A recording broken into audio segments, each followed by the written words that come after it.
Dear friends, Andhra Pradesh ఉప ముఖ్యమంత్రి పవన్ కళ్యాణ్ గారు మరొకసారి తాను కేవలం రాజకీయ నాయకుడిని మాత్రమే కాదని ఏజెన్సీ ప్రాంతంలో ఉన్న గిరిజనుల పట్ల తన పెద్ద మనసుని మరొకసారి చాటుకున్నారు.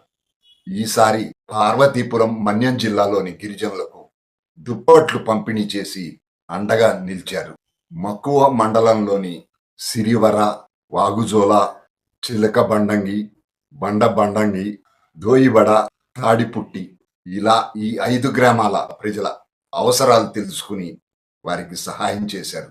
5 గ్రామాల్లోని మొత్తం 222 కుటుంబాలకు ఈ దుప్పట్లను పంపిణీ చేశారు. చూడండి ఫ్రెండ్స్, గతంలో పవన్ కళ్యాణ్ గారు ఈ మక్కువ మండలంలో జరిగిన పల్లె పండుగ కార్యక్రమంలో పాల్గొన్నప్పుడు ఆ గిరిజన ప్రజలతో మమేకమై వారి సమస్యలు, వాళ్ళ అవసరాలు అడిగి మరీ తెలుసుకున్నారు. ఈ గిరిజనులంతా దట్టమైన అడవుల్లో, లోయల్లో, గుట్టల్లో నివసిస్తూ ఉంటారు. వీళ్ళకు వర్షాకాలంలో చలి ఎక్కువగా ఉంటుంది. ఆ చలి నుంచి రక్షించేందుకు మంచి క్వాలిటీ ఉన్న దుప్పట్లను, రగ్గులను పవన్ కళ్యాణ్ గారు ప్రతి ఒక్కరికి అందజేశారు. ఇప్పుడు ఇలా సాయం చేశారు పవన్ కళ్యాణ్ గారు.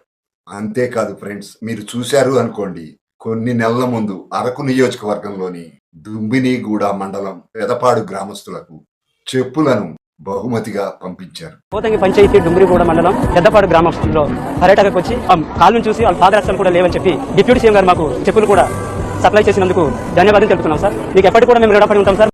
అంతేకాదు ఫ్రెండ్స్, రీసెంట్ గా ఇదే దుంబినిగూడ మండలంలోని కురిడి గ్రామస్తులకు తన వ్యవసాయ క్షేత్రంలో పొలంలో పండించిన ఆర్గానిక్ మామిడి పండ్లను బహుమతిగా కుటుంబంలోని ప్రతి ఒక్కరికి పంపించారు. ఈవిడ కోసం ప్రత్యేకంగా వచ్చారండి.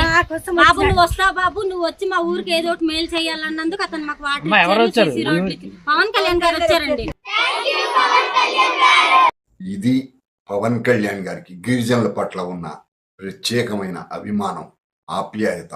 ఇవన్నీ చూశారు అనుకోండి, పవన్ కళ్యాణ్ గారికి ఆ గిరిజనుల పట్ల ఉన్న ఆప్యాయత అర్థమవుతుంది.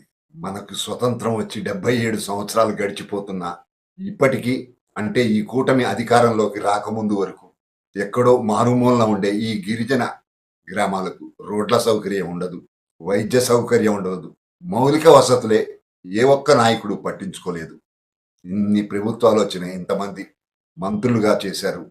కూటమి ప్రభుత్వం అధికారంలోకి వచ్చిన ఈ 14 నెలల్లో పవన్ కళ్యాణ్ గారు ఉప ముఖ్యమంత్రిగా బాధ్యతలు చేపట్టిన తర్వాత అభివృద్ధికి దూరంగా ఎక్కడో మారుమూల ఉన్న ఈ గ్రామాలకు రోడ్లు వేశారు, వైద్య సదుపాయం కల్పించారు, తాగునీరు అందించారు.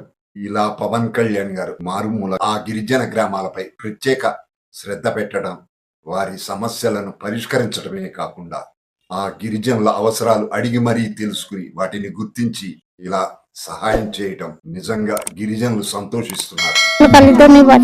మీతో మేము జీవిత కాలంగా రుణపడి ఉంటాం సార్. మేము సంతోషం.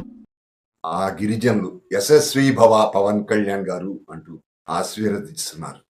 ఫ్రెండ్స్, ఈరోజు పవన్ కళ్యాణ్ గారికి ఈ గిరిపుత్రులకు మధ్య బాండింగ్, ఆప్యాయత దినదినాభివృద్ధి చెందుతోంది. ఈ నిజమైన ప్రజల నాయకుడిని వాళ్ళు తమ కుటుంబ సభ్యుడిగా, తమ బిడ్డగా వాళ్ళు చూస్తున్నారు. ఆయన కూడా అంతే ఎఫెక్షన్ వాళ్ళ మీద చూపిస్తున్నారు. మరి ఈ విషయంలో మీ ఆలోచనలు ఎలా ఉన్నాయి? మీ అభిప్రాయాన్ని కామెంట్గా రాయండి.